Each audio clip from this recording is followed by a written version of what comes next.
It's hard to have a conversation with somebody about Pantheon Rise of the Fallen without EverQuest or Vanguard Saga of Heroes coming up at some point in the discussion. Now, to be fair, Brad McQuaid has led the creation of all three of these games, so it stands to reason that there will be some similarities. But upon closer inspection, there are also a lot of really important differences. So I have to ask, is Pantheon really the spiritual successor to EverQuest?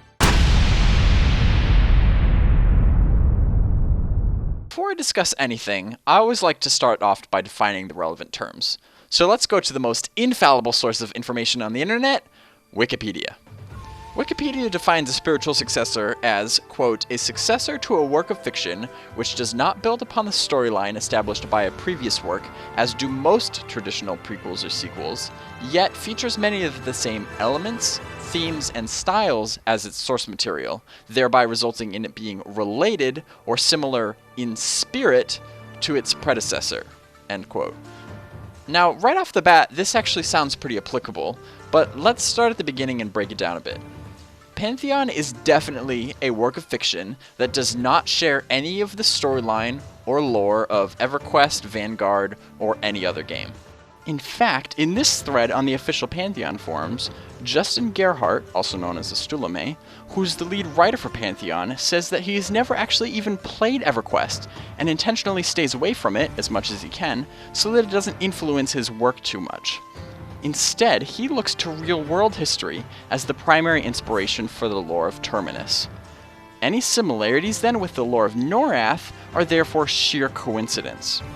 Now, of course, Norath would have had to have drawn its own inspiration from somewhere as well, so it's possible that in some rare cases, they are both just ultimately inspired by the same historical source, since there's really nothing new under the sun. So it's clear that Pantheon doesn't actually share any of the same lore as EverQuest. And personally, I think that's a good thing.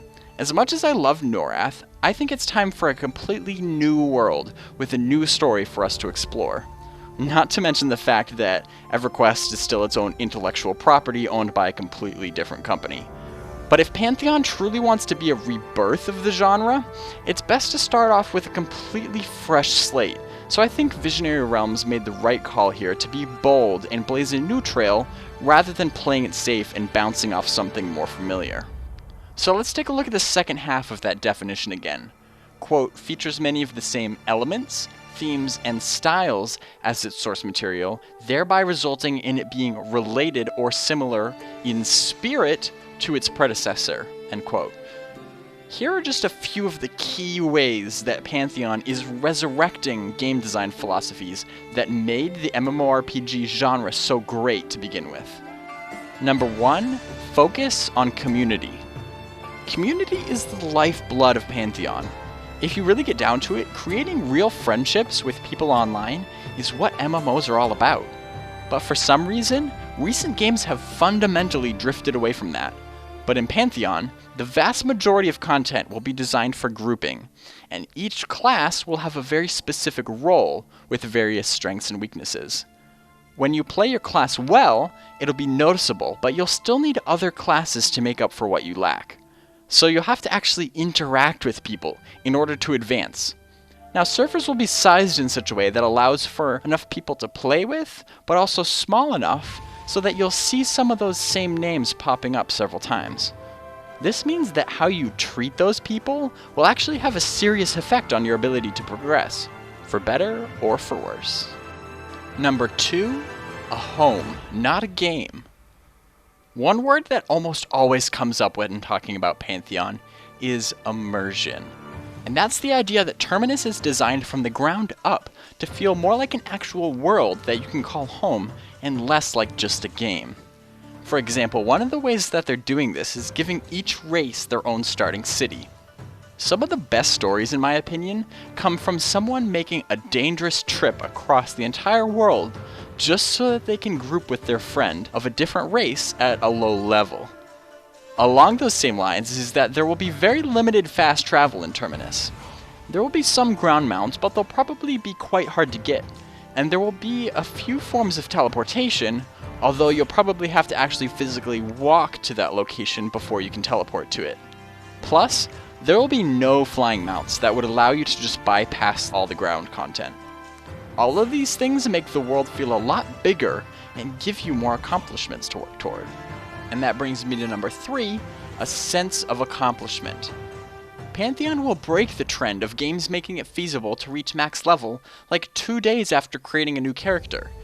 It aims to be a world that has enough content to give you things to do for months and years, and a big part of that is slowing down the leveling process, but at the same time, making it more fun.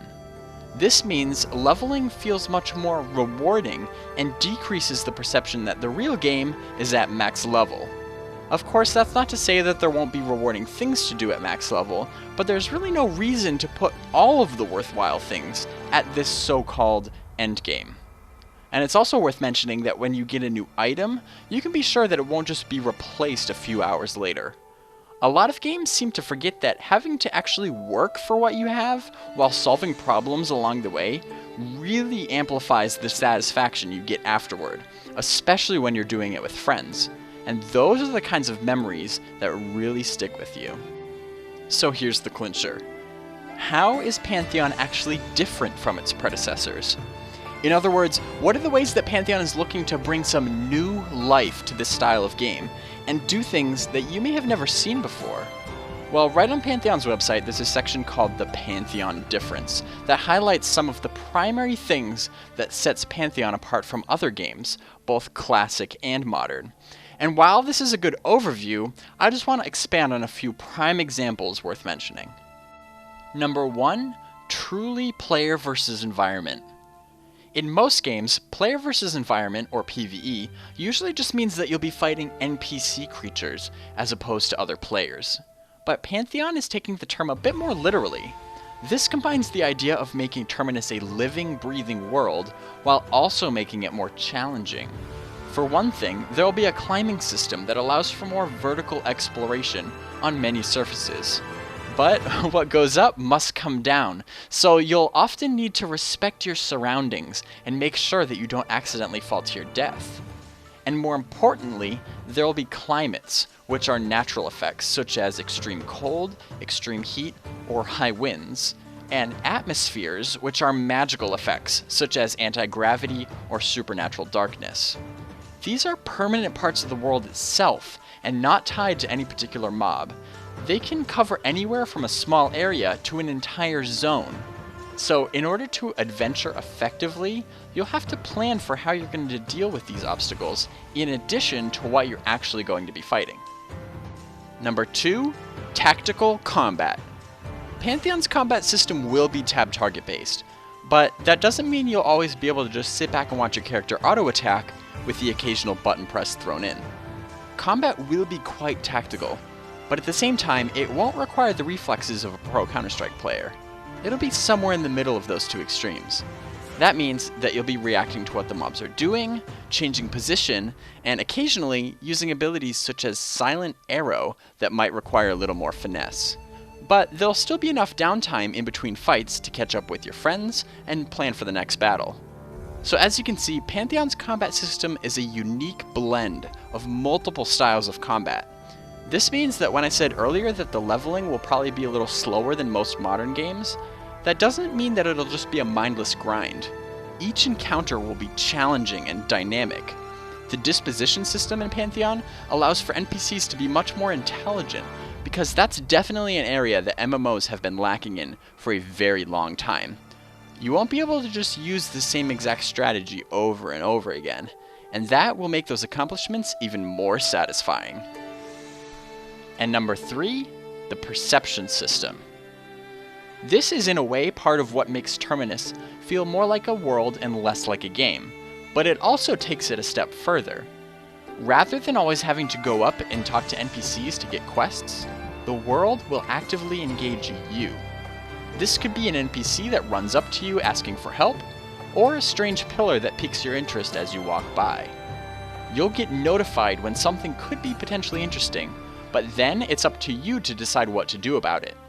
But keep in mind, the choices that you make have a real effect on how the world reacts to you from then on. Furthermore, you'll usually have to collect hints and clues about the world to learn more, rather than always just being told what the next objective is. This really decreases the monotony of questing and gives you opportunities to experience the deep lore of Terminus in a more organic and exciting way. So with all of that in mind, that leaves us to answer the original question. Is Pantheon really the spiritual successor to EverQuest? I think by the definition we used, the short answer is yes. On the website, Pantheon even describes itself as classically spirited. The spirit of what this whole genre was based on in the first place is certainly present in the foundation of Pantheon, and that's a good thing. But the key distinction is that built upon that classically spirited foundation are a ton of brand new ideas.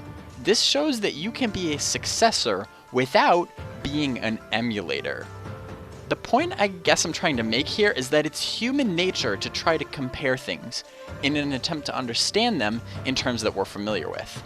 But since there's still many aspects of Pantheon that we haven't even seen yet, it's all too easy to automatically fill in those blanks with whatever you want it to be.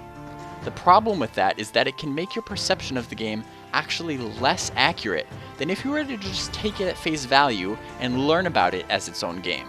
For example, at first glance, a lot of people will look at Pantheon and say, oh, this is classic EverQuest with updated graphics. But that's actually not true at all. Putting Pantheon in that box with EverQuest just limits what you can learn about it. Now, if they're excited and that's how they hear about it for the first time, that's great. A lot of people have wanted an EverQuest with updated graphics for many years, and that's not inherently a bad thing. But the problem is that as soon as they see the first game that somewhat resembles what they want in their mind, they usually just draw that comparison, and will often turn a blind eye to anything that suggests otherwise. Because even if Pantheon is the closest thing to that out there, that doesn't mean they're similar in every way. If we want to actually understand Pantheon for what it really is, we have to dig a lot deeper and take into account that for every similarity, there are just as many differences.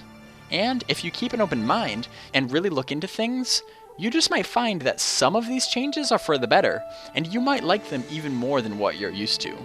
So I'm personally a big fan of being receptive to change and not holding on to the way things have always been done, just because that's what I may be used to. Though it may take some effort, sometimes change can ultimately be for the better.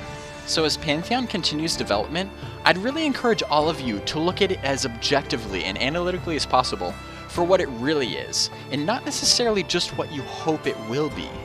Visionary Realms has made it clear that their goal is not simply to provide fan service to existing fans of EverQuest, Vanguard, or any other game, but to instead break new ground and set a new precedent for the future of the genre. So we really should be looking forward to what's possible, and not just backward to how things used to be. Sometimes that means making old things new again, but sometimes it also means leaving the past in the past. This route that VR is taking is naturally more risky, but just like adventuring in Terminus, any sort of progress almost always involves some degree of risk. Ultimately, only time will tell if that risk pays off, but in this case, if you ask me based on how it looks now, I think it will. Guys, I hope you found this video helpful. If you did, please hit the like button. That actually really helps get the word out about Pantheon. But either way, I'd love to hear your comments below on whether or not you think Pantheon is the spiritual successor to EverQuest.